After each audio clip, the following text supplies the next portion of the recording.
Patuloy mga sangkay na umaalingasaw ang baho ng iilang mga opisyal ngayon. Well, pag-usapan po natin mga sangkay ito ngayon dahil mayroon daw pong iba pang mga senador. May 3 daw pong senador na iimbestigahan dahil po sa flood control. Well, pag-usapan po natin.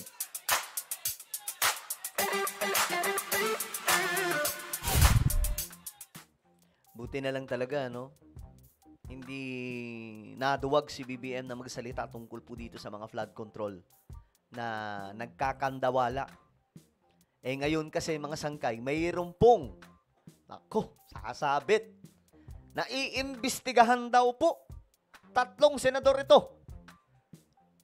Yari sila ngayon. Anyway, bago tayo mag-umpisa, no?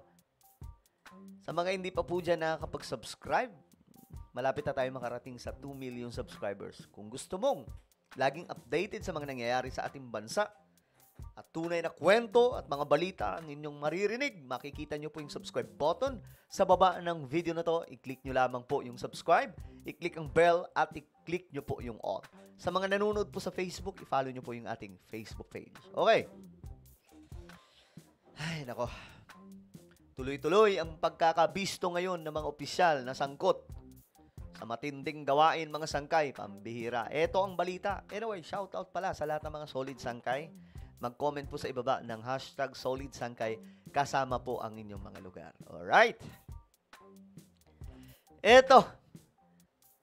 Bakit tinanggap? Ayon kasi dito, 3 senador iniimbestigahan sa umano'y pagtanggap ng donasyon mula sa contractors. Ito kasi ang nangyari dyan. May 3 senador, mga sangkay, na nadadawit ngayon dahil nga po sa pagtanggap ng mga donasyon nung kampanya. Ba? May isa nga dyan, 30 million daw eh. Grabe, 30 million. Mula sa isang contractor, isa daw po ito sa mga napangalanan ni PBBM na mga contractor. Ngayon, 3 senador. Sino-sino ang mga ito? Guys, sino-sino? Ayan, oh. Bakit tinanggap? Bakit daw nila tinanggap? Iniimbestigahan ng COMELEC ang 3 nanalong senador noong 2022 national elections matapos daw makatanggap ng donasyon mula sa mga kontraktor ng pamahalaan. Nako, sino kaya yan? Who's that boy? Who's that senator? May ano na ba kayo? May idea na ba kayo? Well, magbibigay lang po tayo ng mga clue.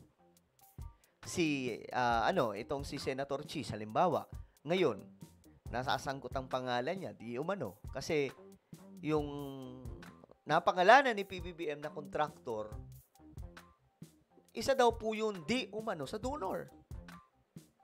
Ewan ko kung gaano katotoo yan, mga sangkay. Pero lumalabas naibalita na po yan ng mga pahayagan. Sino pa? Si Senator Bongo. Yung pamilya niya na dadawit kasi mga kontraktor din daw po. Though, dinay po yan ni Senator Bongo kasi nga po, di ba, sabi pa nga po niya, mga sangkay, hindi pa daw siya buhay, di pa siya sinisilang sa mundo. Negosyante na daw ang kanyang mga magulang. Pero guys, mapapaisip ka rin talaga. Alam naman po natin yung kalakaran ng politika sa ating bansa. Di ba? Di natin alam yan. So, ang korte ang magdidesisyon dyan. Isa pa. Tingin ko, hindi lang 3 to eh. Isa naman po mga sangkay. Ito sa tingin ko lang hindi ko alam kung sila ito mga iniimbestigahan. Pero ito mga pinapangalanan natin. Ito yung mga nakikita natin sa mga balitaan, di ba? Lagi po natin nakikita yung mga pangalan nila na nadadawit. Yung isa naman, si Senator Villanueva. Si Senator Villanueva kasi ngayon, hindi ko rin alam paano nangyari. Pero, yung pinangalanan, yung pasabog ni Senator Lacson, lagi pong nandun yung pamilya niya, si Senator Villanueva. May pagkakataon, may video na kumakalat, na siya pa mismo ang nag-introduce sa isang engineer ng DPWH na nasasangkot. Pinangalanan yun ni Senator Lacson. Tapos yung brother ni Sen Villanueva, ganun din. Kasama din po yung mga yun na nai-involve sa hakutan ng pera sa DPW, Tama, DPWH. Sa mga flood control. Ngayon, ito yung alam ko, pero may isa pa eh. Hindi ko alam kung si Mark Villar ba or kung sino ba. Pero, nako, mga sangkay, malaking ano to. Kasi, ayon kasi dito, ito sa panayam ng One News nitong Webes, August 21, sinabi ni COMELEC Chairman Garcia na lalabas ang resulta ng kanilang, naku po, lalabas ang resulta sa investigasyon.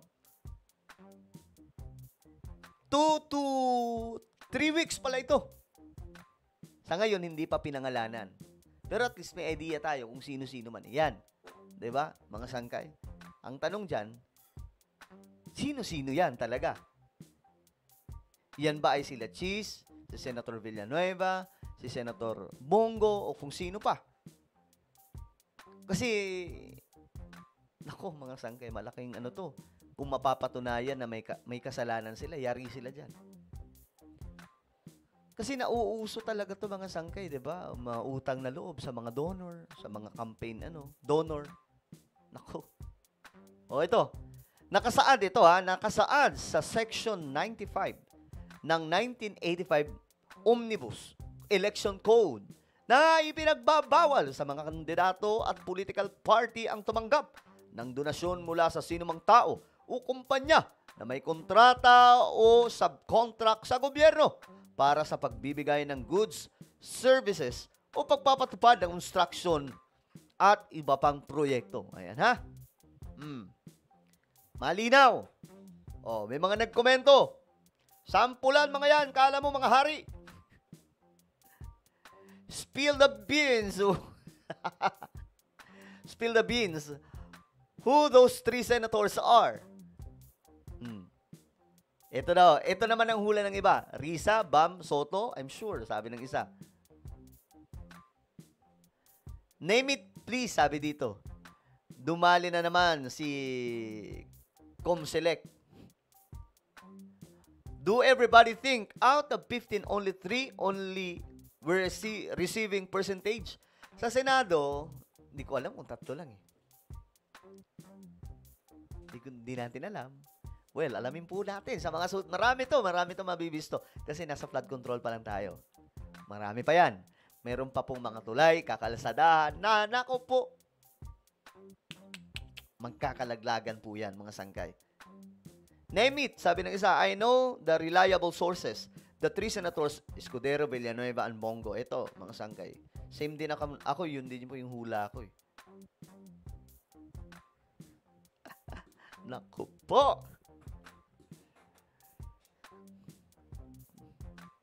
Ay, nako. Well, alamin natin. Kayo, sino sa tingin nyo, mga sangkay? Comment down below. Meron po tayong YouTube channel, Sangkay Revelation. Hanapin nyo po ito sa YouTube ngayon din. Kapag nakita nyo na, i-click nyo po yung subscribe, i-click ang bell, at i-click nyo po yung all. Ako na po ay magpapaalam. Mag-iingat pong lahat. God bless everyone.